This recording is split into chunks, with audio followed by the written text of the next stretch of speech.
Iya, selamat sore Bapak. Selamat sore, bagaimana? Apa tanggapan Bapak mengenai kunjungan Presiden Indonesia, Bapak Insinyur Joko Widodo ke Papua pada 30 Agustus 2022? Ya, saya pikir itu kunjungan itu kan normal, toh. Normal itu sebagai presiden bisa mengunjungi setiap provinsi yang sebagai bagian dari wilayah Indonesia. Tapi persoalan saya tadi pertanyaan bagaimana tanggapan saya. Jadi persoalan saya di sini adalah mengapa itu Presiden Indonesia Insinyur Joko Widodo mengunjungi rakyat Indonesia yang ada di Papua itu pada malam hari. Ini juga pertanyaan saya. Itu kalau beliau itu memang presiden mengunjungi rakyat itu harus pada pagi hari, siang atau sore hari supaya rakyat ini menyambut presiden mereka. Tapi kunjungannya malam hari. Dalam warisan peradaban nilai hidup orang asli Papua atau bangsa Papua, bangsa Malaysia, budaya kita di sini, kalau ada kunjungan keluarga itu harus pagi, siang atau sore di tempat yang terang, bukan malam, ya. Kalau kita budaya bangsa Papua orang Melanesia ini, kalau orang datang malam hari, itu kita kategorikan pencuri, perampok, pembunuh atau maling yang patut dicurigai orangnya. Saya pikir wajarlah kalau presidennya Indonesia kunjungi malam-malam itu wajarlah, karena Indonesia ini bangsa yang sedang sakit. Bangsa ini yang sedang sakit, sudah lama sakit, ya. Karena Papua itu sudah menjadi seperti kanker ganas, tumor kronis atau menahun, batu kerikil, duri, luka membusuk dan bernanah di dalam tubuh bangsa Indonesia. Mengapa bangsa Indonesia ini sudah lama sakit dan menimbulkan penyakit-penyakit yang tadi saya sebutkan?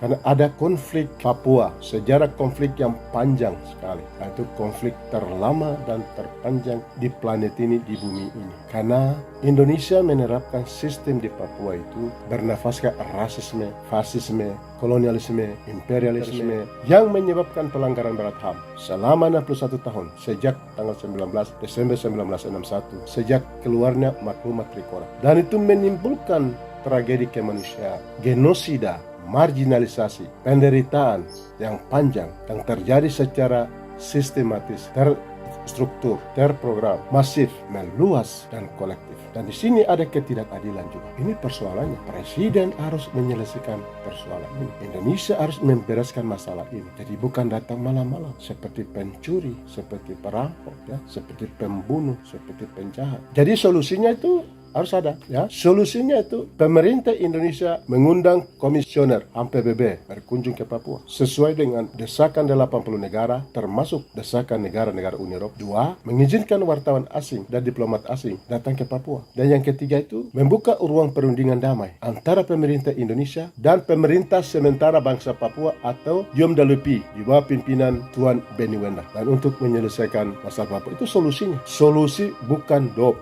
daerah operasi pemekaran provinsi. Tidak ada uang. Negara ini punya pinjaman 7.000 triliun. Negara sudah tergadai. Lalu mau bangun dengan apa? Nah ini. Jadi penguasa Indonesia Bapak Insinyur Joko Widodo jangan mengabaikan, jangan mengesampingkan substansi masalah. Lembaga Ilmu Pengetahuan Indonesia sudah menolong Indonesia, sudah menemukan atau sudah memetakan 4 akar persoalan. Perbedaan pandangan sejarah penggabungan Papua dalam wilayah Indonesia dan juga pelanggaran HAM, pelanggaran berat HAM, kejahatan negara, dan juga marginalisasi penduduk asli Papua dan kegagalan pembangunan. Ini jelas. Sehingga pemerintah Indonesia tidak bisa menghindari kejahatan negara seperti ini. Kami paham seperti itu. Tapi saya sampaikan saran pada kesempatan ini, Bapak Presiden Republik Indonesia Insinyur Joko Widodo, kalau datang pada pagi atau siang hari, jangan datang malam hari. Kalau malam itu pencuri, itu perampok. Kami bangsa Papua itu bangsa yang bermartabat. Kami punya peradaban. Kami manusia punya harga diri. Datang siang hari supaya kami berbicara sebagai manusia yang bermartabat. Ini sangat memalukan. Kalau Bapak datang meresmikan